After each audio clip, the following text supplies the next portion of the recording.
বন্ধুরা, স্বাগতম আমাদের চ্যানেলে। আজ আপনাদের দুটি ব্যাঙের গল্প শোনাবো। একটি জঙ্গলে ছোট্ট একটি পুকুরে দুটি ব্যাঙ থাকতো। এদের মধ্যে একজন পাতলা আর একজন মোটা। তারা ছোটবেলার বন্ধু ছিল।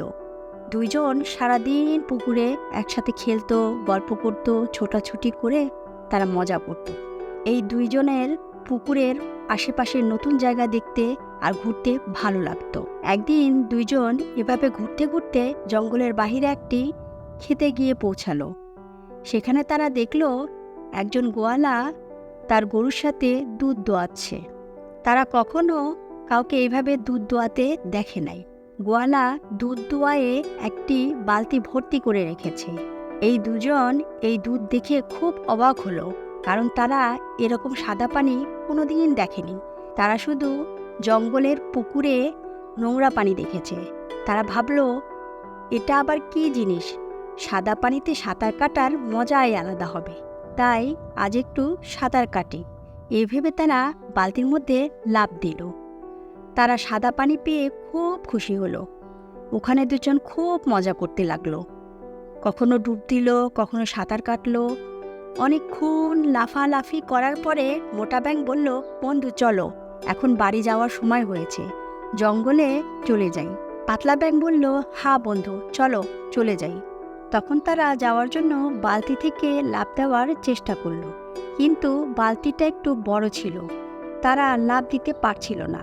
ওরা বালতির দেয়ালের কাছে গিয়ে সেখান থেকে লাফ দেওয়ার চেষ্টা করলো, কখনো বালতির মাঝখান থেকে, কখনো বালতির কিনারা থেকে, কিন্তু বালতিটি পিচ্ছিল ছিল।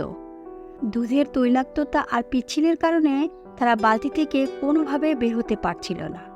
তখন পাতলা ব্যাঙ মোটা ব্যাঙকে বলল, আমাদের যেমন করেই হোক এখান থেকে বের হতে হবে, তাই আমাদের চেষ্টা করে যেতে হবে। আমরা অনেকক্ষণ চেষ্টা করলাম, কিন্তু পিছলার কারণে বের হতে পারলাম না। তাই আমাদের এখন সাঁতার কাটতে হবে, যাতে আমাদের কেউ দেখে আর আমাদের এখান থেকে বের করে। মোটা ব্যাঙ তার কথা মেনে নিল আর সাঁতার কাটতে শুরু করলো। এভাবে 3 ঘন্টা ধরে তারা সাঁতার কাটলো, কিন্তু এত সময় পার হয়ে যাওয়ার পরেও কেউ তাদের বালতি থেকে বের করলো না। গোয়ালা হয়তো দুধ নিতে ভুলে গেছে বা বাড়ি চলে গেছে। মোটা ব্যাঙ কয়েক ঘন্টা সাঁতার কাটতে কাটতে হাঁফসে গেল।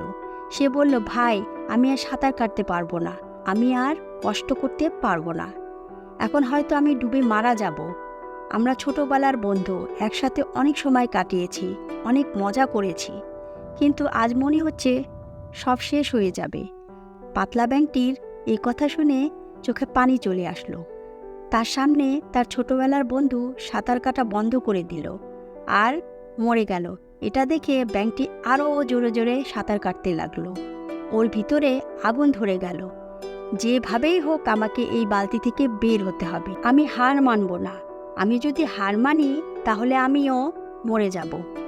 তার চোখ দিয়ে পানি পড়তে লাগলো। বন্ধুরা, আমরা জানি অনেকক্ষণ ধরে যদি আমরা দুধকে নাড়তে থাকি তাহলে সেখান থেকে মাখন বের হতে থাকে। যেহেতু ব্যাঙ দুটো অনেকক্ষণ ঘন্টার পর ঘন্টা ধরে দুধ নাড়াচ্ছিল, তাই দুধ থেকে মাখন বের হতে লাগলো। অনেকক্ষণ দুধ রাখার ফলে দুধ জমাট বাঁধতে শুরু করলো আর দইয়ের মতো ঘন হতে লাগলো। দুধের উপর একটি সরের স্তর পড়ল। তখন ওই পাতলা ব্যাঙটি মাঝখানে সরের উপর দাঁড়িয়ে খুব জোরে একটি লাফ দিল আর বালতি থেকে বের হয়ে আসলো। বালতি থেকে বের হওয়ার পরে অনেকক্ষণ সে কিছু বুঝে উঠতে পারল না যে আজ তার সাথে কি ঘটনা ঘটল। আজ তার সবচাইতে প্রিয় ছোটবেলার বন্ধু মারা গেল।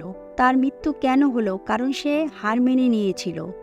যদি সে আরও কিছুক্ষণ সাঁতার কাটত, হার না মানত, তাহলে আজ হয়তো সে বেঁচে থাকত। বন্ধুরা, এই গল্প থেকে আমরা এই শিক্ষা নিতে পারি যে হার মেনে নেওয়ার অভ্যাস কোনো অভ্যাস না। মানুষ কখনো এই অভ্যাস নিয়ে জন্মায় না, বরং আমাদের মেন্টাল টাফনেসের ওপর নির্ভর করে, যেটা আমরা সময়ের সাথে সাথে ডেভেলপ করতে পারি, চেষ্টা করে জীবনের চ্যালেঞ্জকে ফেস করে। একটা কথা সবসময় মনে রাখবেন, কোনো জিনিস একবারে হয় না, এটার জন্য একটু সময় লাগে। কোনো কিছু অসম্ভব না। যদি আমরা চেষ্টা করতে থাকি, চ্যালেঞ্জ যত বড়ই হোক না কেন, যত কঠিনই হোক না কেন, আমাদের চেষ্টা, আমাদের হার না মানার অভ্যাস কোনো না কোনো রাস্তা অবশ্যই বের করে দিবে। অনেক সময় দেখা যায় আমরা যা চেয়েছি তা হয়তো পাইনি, কিন্তু নিজের মধ্যে একটা স্বস্তি বোধ করতে পারি। চেষ্টা তো করেছি, তাই চেষ্টা করুন আর জীবনে সফলতা অর্জন করুন। আপনি যদি আমার এই গল্পটা আরও লোকের কাছে পৌঁছে দিতে চান, তাহলে একটা লাইক দিন, যাতে ইউটিউব এই গল্পটি আরও লোকের কাছে পৌঁছায়। আর যদি গল্পটি ভালো লাগে, তাহলে আমার এই চ্যানেলকে অবশ্যই সাবস্ক্রাইব করবেন। আবারও নতুন কোনো গল্প নিয়ে হাজির হব। ধন্যবাদ সবাইকে।